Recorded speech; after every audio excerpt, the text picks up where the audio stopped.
and it's all coming from the waist. So my waist turns, the waist turns back the other way, and the wrist sits.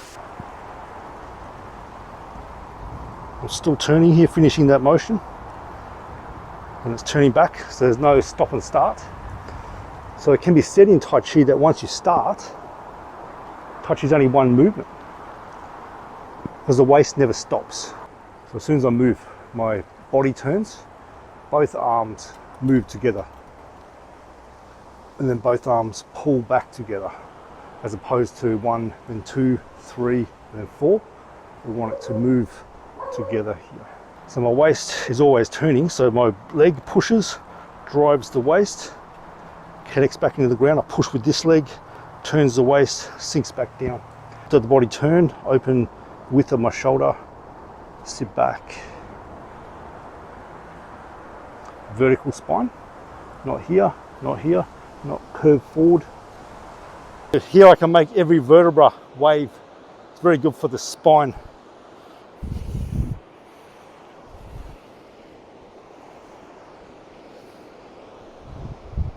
So there's a wave through the whole bit.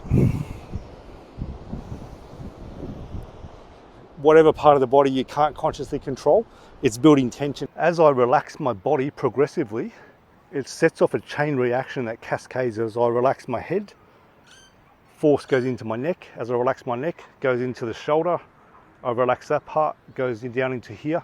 So the fascia starts to open out. And the fascia starts to support my whole structure. Every single fiber of it starts to open out like a network. Rather than just some parts being compressed, this practice will help open up some parts, and it'll give you awareness into your body, so you can feel very deeply into every centimeter of your body. It means that the tripod, the middle of the foot, so middle of the heel, knuckle of the big toe, knuckle of the little toe, those 3 points, that tripod has weight all the time. So especially when we start doing one-legged work, whether it's one-legged squats or kicks, that tripod has the pressure.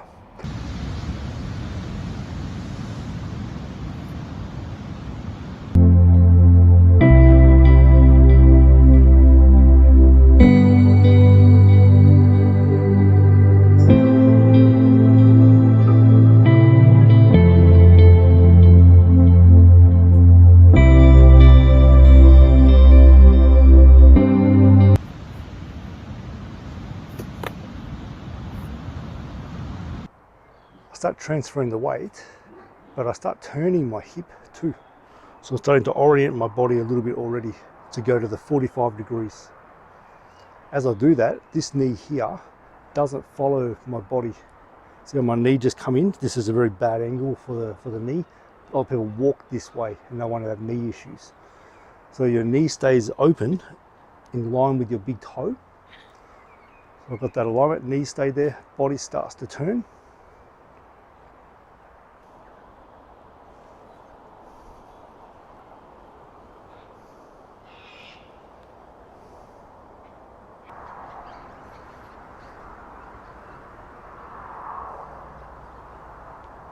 If I make a fist, make it really, really tight.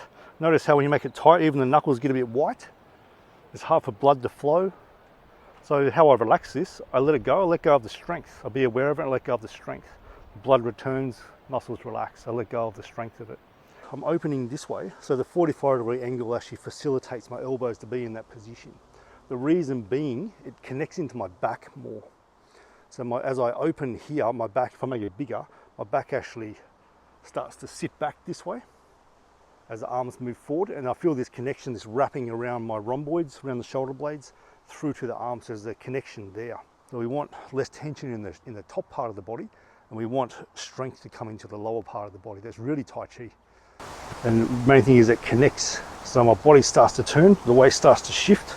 There's movement happening in my hand, in the forearm. My wrist is pushing forward, body turn. So energy goes up very easy, tension goes up. We want things to sink. So we want, sinking is to do with calmness, everything finding center again, falling as it needs to.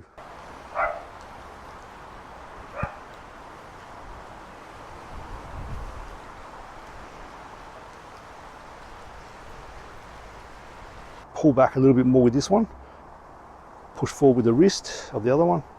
press, push the weight forward. So I'm covering my inside of my wrist, hand like that. Wipe the back of the hand, sit the weight back, and I'm again 45 degrees here at the end of the motion, 60-40 with the weight. So that tells me when I need to stop. I feel 60-40 with the weight.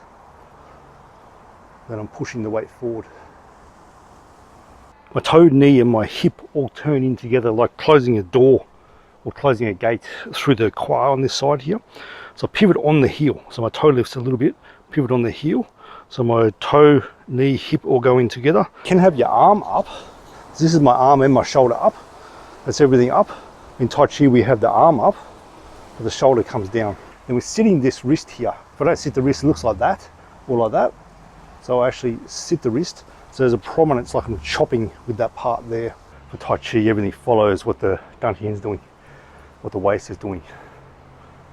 So as I'm turning, my head's turning to belly button through the, well, if it's skewered through my back, this is actually going to be the axis point just through here, through dantian and Ming Men, it's called in Kung Fu terms. So I'm gradually getting the hips to turn to the front.